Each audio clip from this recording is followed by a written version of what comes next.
ತನುವಿನ ದಿಗ್ಬಂಧ ನದಿ ಮನವು ಸಿಲುಕಿ ಹೋಗಿದೆ.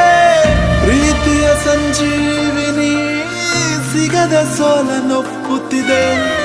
ತನುವನ್ನು ತೊರೆದಾದರೂ ಸರಿಯೇ,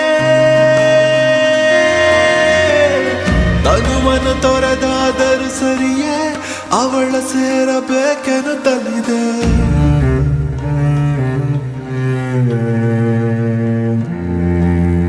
ಓ ದೇವಾ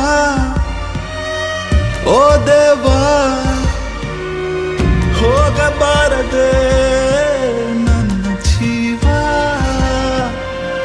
ಅವಳಿಲ್ಲದೆ ಬದುಕೆಲ್ಲಿದೆ ಅರ್ಥ ಮಾಡಿಕೋ.